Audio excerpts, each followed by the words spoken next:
A China tem escondido cerca de 3 trilhões de dólares dos Estados Unidos por meio de seus bancos estatais e da iniciativa de empréstimos Belt and Road, ou Cinturão e Rota.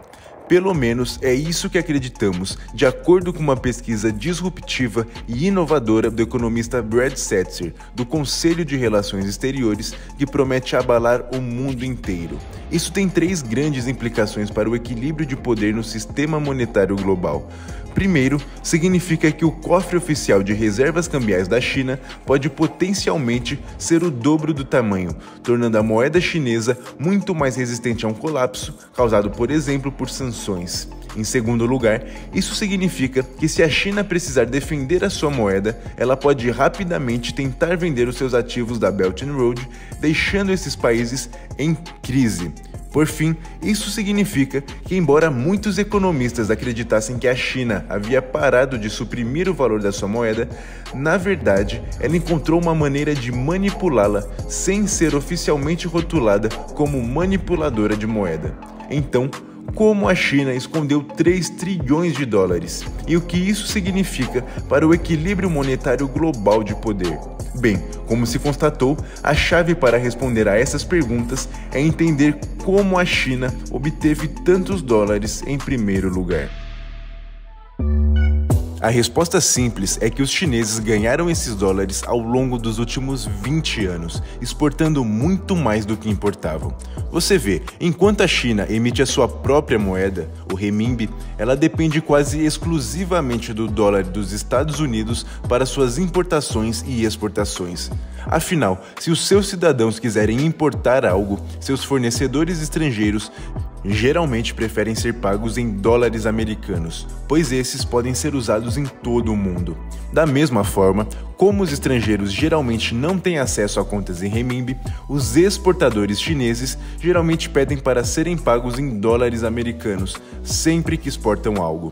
Mas como os comerciantes chineses precisam de renminbi em casa, eles normalmente usam seus bancos para trocar renminbi por dólares, se forem importadores, ou o contrário, se forem exportadores. Da mesma forma, como a maioria dos bancos chineses faz a maioria dos negócios na China, eles então vão trocar renminbi por dólares no Banco Central Chinês, se tiverem muitos clientes importadores, ou então podem ir lá pedir mais renminbi, se tiverem muitos clientes exportadores. A questão é que, em média, o Banco Popular da China acabaria com dólares demais se houvesse muitos exportadores, ou então poderia correr o risco de ficar sem dólar nenhum se houvesse muitos importadores.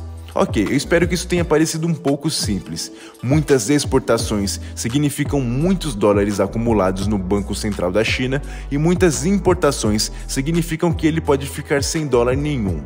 Mas dado que a China tem a sua própria moeda forte, por que ela precisa manter um monte de dólares?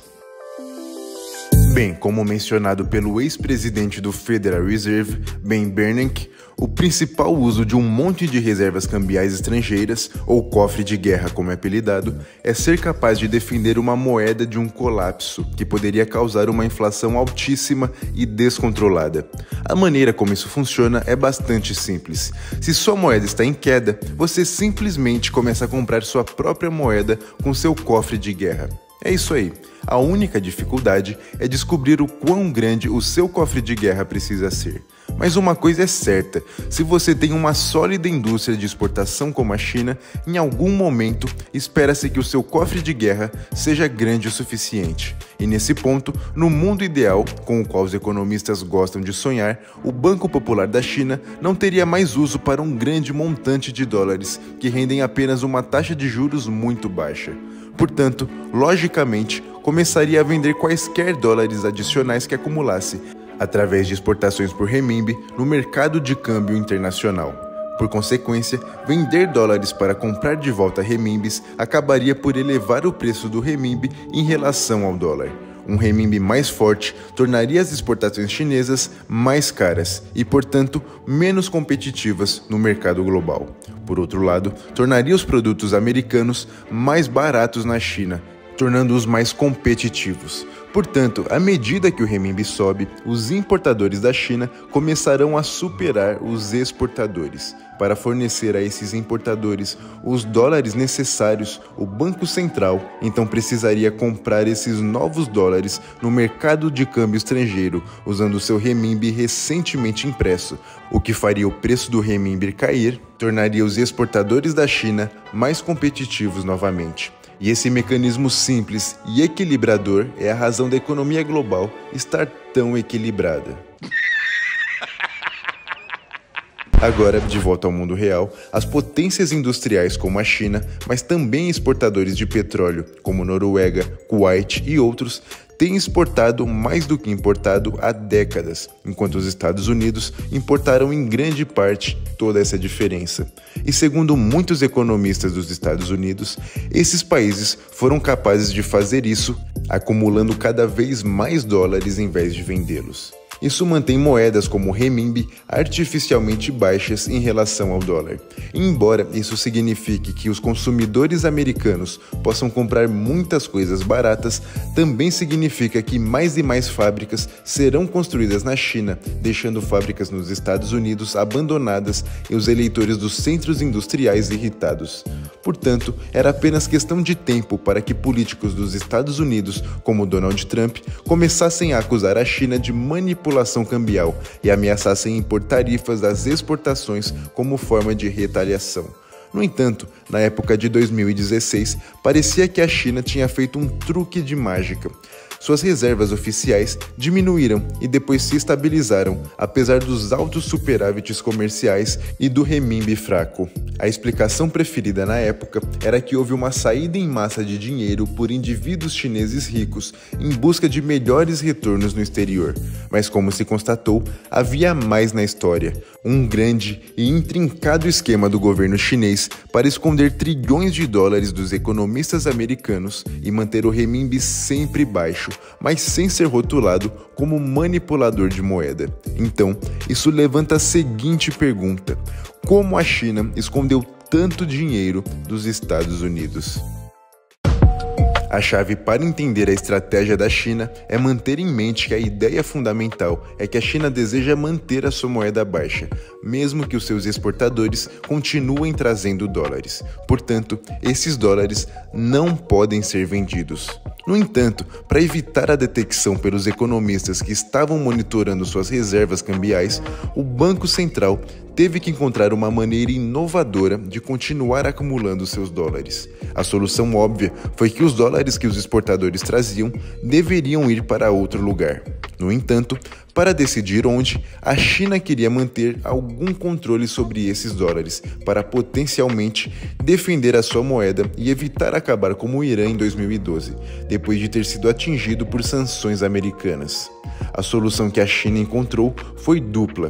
Primeiro, começou a canalizar os ativos em dólares que recebia de seus exportadores para os diversos grandes bancos estatais, como o Banco da China e o Banco da Construção da China. Como era de se esperar, essa estratégia não atraiu imediatamente a atenção dos economistas ocidentais, que não estão acostumados a ver o setor bancário como uma ferramenta do Estado. Afinal, se o Banco da Inglaterra tentasse essa estratégia e vendesse suas reservas em dólares para o Barclays ou Lloyds, não haveria garantia de que eles não os venderiam por libras se isso servisse aos seus interesses. Da mesma forma, esses bancos não se empenhariam em defender a libra britânica de forma altruísta se isso não estivesse no seu próprio interesse comercial.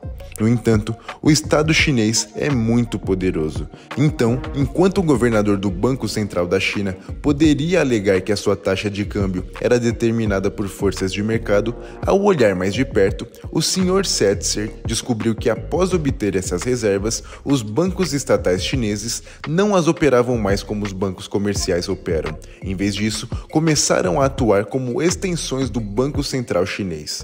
Portanto, sim, a taxa de câmbio da China é determinada por forças de mercado, que acontecem em grande parte de origem estatal.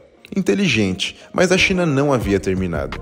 Você vê, por volta de 2008, a China percebeu que, embora fosse eficaz que os seus bancos estatais possuíssem dólares na forma de depósitos estrangeiros ou títulos estrangeiros, ainda significava que a China estava financiando efetivamente o Ocidente e os seus bancos. Portanto, após a grande crise financeira de 2008, a China começou cada vez mais a canalizar ativos em dólares para bancos de desenvolvimento, como o Banco de Desenvolvimento da China e o Banco de Importação e Exportação da China, que por sua vez investiriam esses dólares em países vizinhos sob a bandeira da iniciativa Belt and Road, destinada a ligar a China até a Europa.